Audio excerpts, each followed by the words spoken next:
Originalmente, era o plano de Deus que o candelabro do santuário ficasse aceso para sempre. Essa foi a instrução que Deus deu a Moisés, e você pode vê-la aqui na Bíblia. Ordenarás aos filhos de Israel que te tragam azeite puro de oliveiras, batido para o candelabro, para fazer arder as chamas continuamente, na tenda da congregação, fora do véu que está diante do testemunho.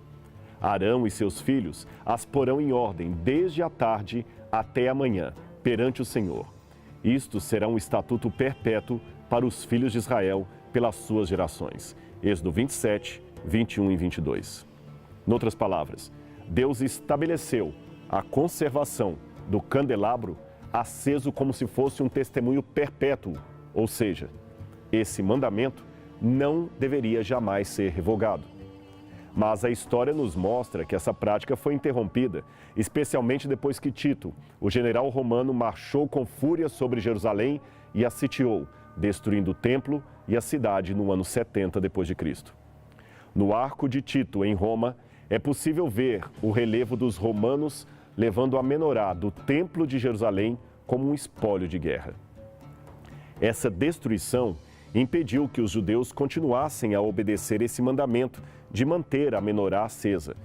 E, de fato, depois, no Novo Testamento, já não se fala mais acerca dessa ordem dada por Deus. E daí? Como ficamos com o mandamento perpétuo do Senhor? Então ele teria deixado de ser um mandamento perpétuo?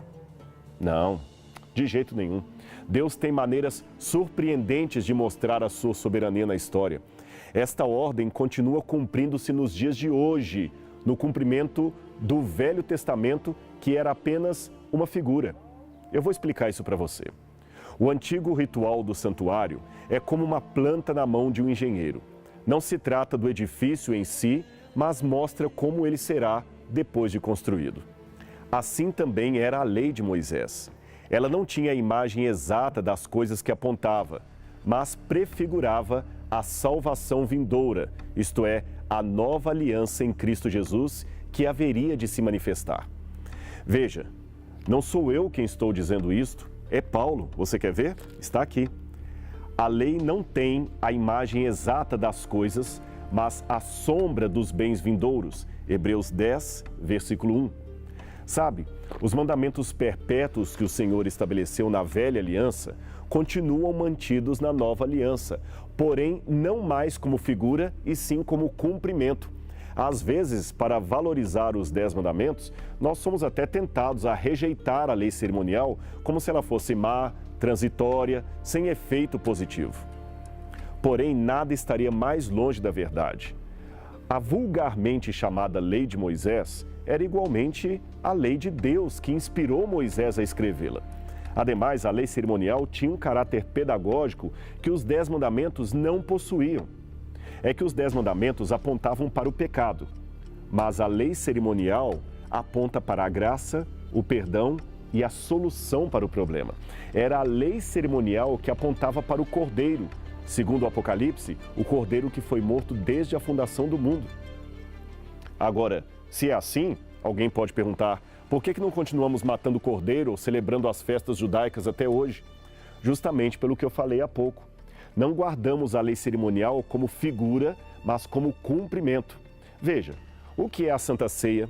O que é o batismo? A unção dos enfermos? São leis cerimoniais. A diferença é que enquanto as antigas leis cerimoniais apontavam para o Messias que haveria de vir, as novas apontam para o Messias que já veio e voltará. E o serviço do santuário continua sendo exercido. Como? Onde? Pelo nosso sumo sacerdote, no santuário celestial. Portanto, se fez necessário que as representações das construções que estão no céu fossem purificadas mediante tais sacrifícios, mas os próprios elementos celestiais por meio de sacrifícios muito superiores a estes. Pois Cristo não adentrou a um santuário erguido por mãos humanas, uma simples ilustração do que é verdadeiro. Ele entrou nos céus, para agora se apresentar diante de Deus em nosso benefício. Ele também não se ofereceu muitas vezes, como procede o sumo sacerdote que entra no Santo dos Santos de ano em ano, portando sangue alheio. Ora, se assim fosse, seria necessário que Cristo sofresse muitas vezes desde o início do mundo. Mas agora, ele manifestou-se de uma vez por todas, no final dos tempos, para aniquilar o pecado por intermédio do sacrifício de si mesmo. Hebreus 9, 23 a 26. Foi isto que João viu, a transferência para o céu dos ritos que eram feitos de maneira tipológica aqui na terra, mas evidentemente numa dimensão superior àquele cerimonialismo hebreu. A antiga oferta de incenso, por exemplo, que havia sido estabelecida também como estatuto perpétuo, Êxodo 30, verso 8, não foi revogada, mas cumpre-se hoje nas orações dos santos, como você pode ver em Apocalipse, capítulo 5, verso 8 e 8, verso 3. Agora, sobre o candelabro, lembremos, havia um princípio de manutenção das chamas acesas, já falei disso. E esse princípio é mantido no Novo Testamento como?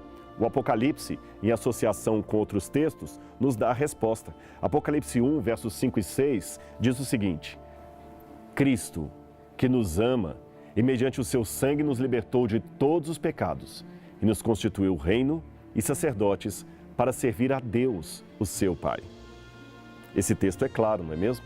E esta praticamente é a declaração básica de Êxodo, capítulo 9, verso 6.